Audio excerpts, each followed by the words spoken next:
हमारे इस channel FS media group में आप सभी को खुशामदीद, वेलकम, बहुत बहुत आप सभी का स्वागत है। हम इस चैनल के ज़रिए बहुत सारे टॉपिक्स पर बात करेंगे। आज जिस टॉपिक पर हमें बात करना है वो बिहार इलेक्शन है। आप सभी को मालूम है कि हिंदुस्तान में, भारत में, इंडिया में हर कुछ दिन में कहीं ना कहीं कोई इलेक्शन का माहौल होता है। कहीं चुनाव तो कहीं उपचुनाव। हमेशा एक डेमोक्रेसी के अंदर चुनावी माहौल बना होता है।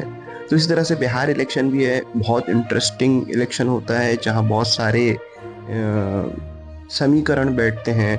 बहुत सारे लोग अलग अलग तरीके से चुनाव जीतने की कोशिश करते हैं। अभी फिलहाल की स्थिति जो है उस पर हम निष्पक्ष होकर अगर बहुत सारी चीज़ों को देखेंगे तो रहा ये है कि बिहार शुरू से ही एक मिक्स्ड टाइप के लोग वहाँ रहे हैं। मुस्लिम भी है, यादव भी है, भूमिहार भी है, ब्राह्मण भी है और बहुत सारे ऐसे लोग हैं और जिन्होंने हर किसी ने वहाँ कुछ न कुछ बेहतरीन भूमिका निभाई है। अगड़े पिछड़े किसकी राजनीति एक बिहार का मुख्य केंद्र रही हमेशा से लेकर। अभी फिलहाल ऐसा है कि नीतीश कुमार को एक लंबा अरसा हो गया है कि वहाँ के वो चीफ मिनिस्टर रह चुके हैं, मतलब अभी भी हैं वहाँ के चीफ मिनिस्टर।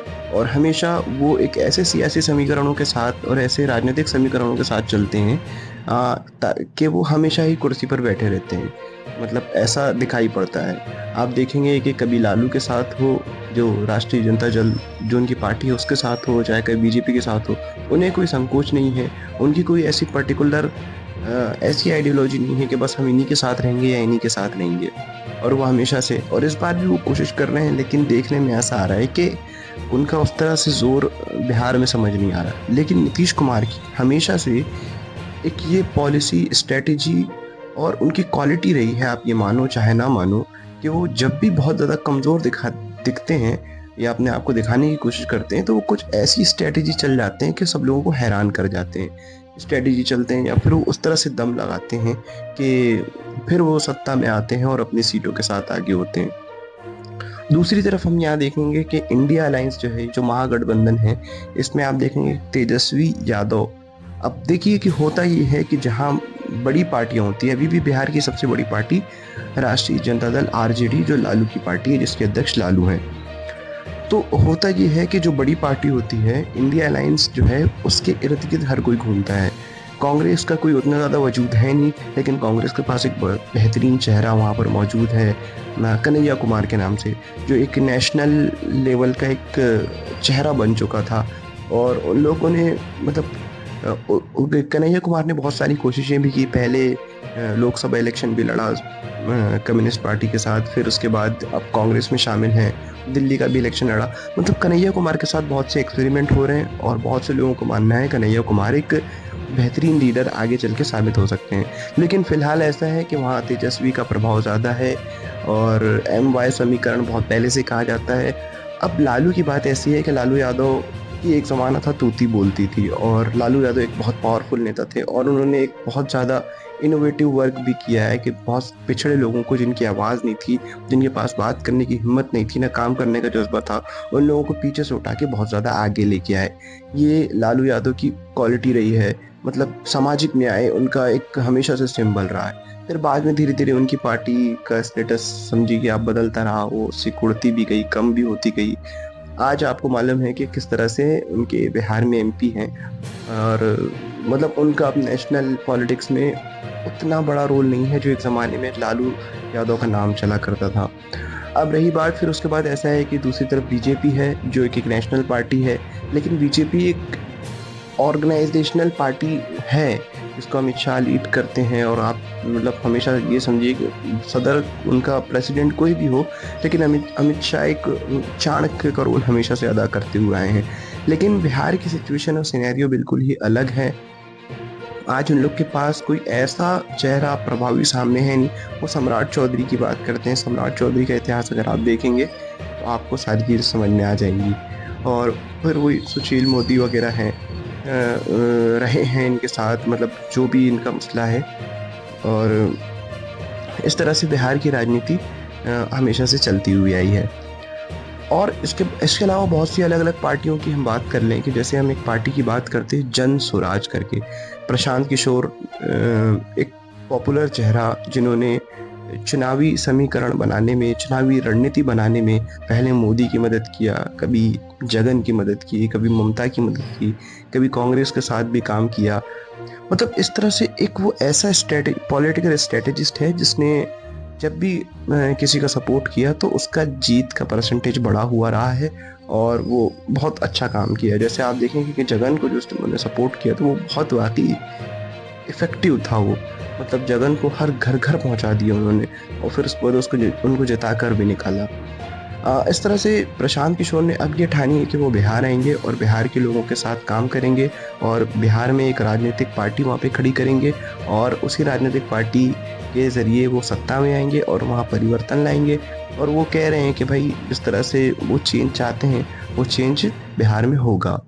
लेकिन इतनी जल्दी किसी भी पार्टी पर भरोसा नहीं किया जा सकता क्योंकि वो आंदोलन से निकली हुई तो पार्टी है नहीं, बल्कि वो ज़मीनी मेहनत कर रही। तो वो गाँव घूम रहे हैं, मेहनत कर रहे हैं, देखते हैं उनका क्या जनाधार होता है। लेकिन बहुत सारी पार्टियों और बहुत सारे एनालिस्ट का अभी कहना ये है कि अभी उस तरह से जनाधार, उस तरह से पब्लिक इन लोगों को नहीं मिली है और अभी कुछ टाइम बाकी है। हो सकता है कि पब्लिक मिले क्योंकि अनिश्चितताएं बहुत ज़्यादा होती है। एकदम से कुछ भी हो जाता है डेमोक्रेसी में, किसी को भी वोट पड़ जाता है, कहीं भी आवाम कहीं भी किसी के सपोर्ट में आ सकती है।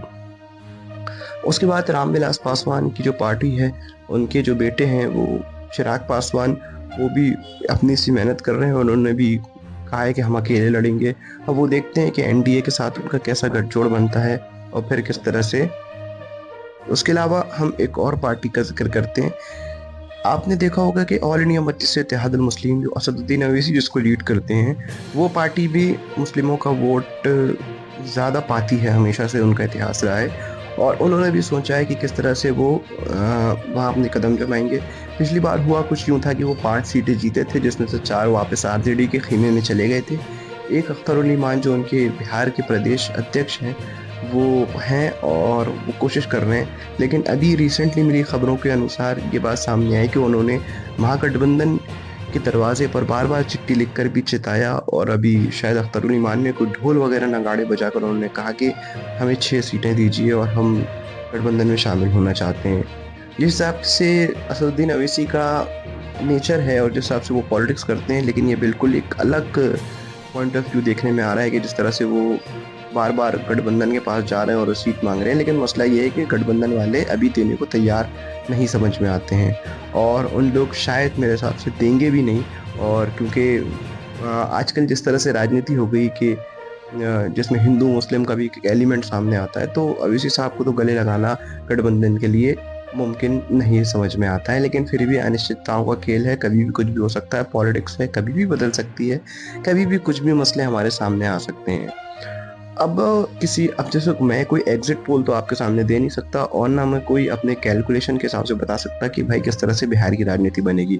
लेकिन ये है कि इतना तो कंफर्म है कि बिहार में एक मुकाबले वाला इलेक्शन ज़रूर होगा और जिसमें तेजस्वी भी होंगे, राहुल भी होंगे और इधर तरफ से नीतीश भी होंगे, चिराग भी होंगे, कन्हैया कुमार भी होंगे, जन स्वराज के अपने प्रशांत किशोर भी होंगे और जीतन राम मांझी का भी शायद एक एलिमेंट हो सकता है कि बिहार इलेक्शन में किस तरह से वो परफॉर्म करें। इस तरह से बहुत सारी चीज़ें हमारे बिहार इलेक्शन में सामने आ सकती है। तो हम देखते हैं कि बिहार इलेक्शन होने दीजिए, उसका रिज़ल्ट आने दीजिए, देखते हैं उसका रिज़ल्ट क्या बनता है और किस तरह से बनता है और किस तरह से बिहार अपनी राजनीति सफ़र करता है और क्या चेंजेस आते हैं। बस यही है कि सारे बिहार वासियों को वोट देने जाएँ ज़रूर और ये सोच कर वोट दें कि हमारे लिए बेहतर से बेहतर भविष्य के लिए, बच्चों के लिए, एजुकेशन के लिए, इकोनॉमी के लिए, डेवलपमेंट के लिए कौन क्या बेहतर कर सकता है, ये सब सोच कर आप ज़रूर वोट दीजिए। मिलते हैं फिर किसी एक नए टॉपिक के साथ, तब तक आप अपना बहुत ख्याल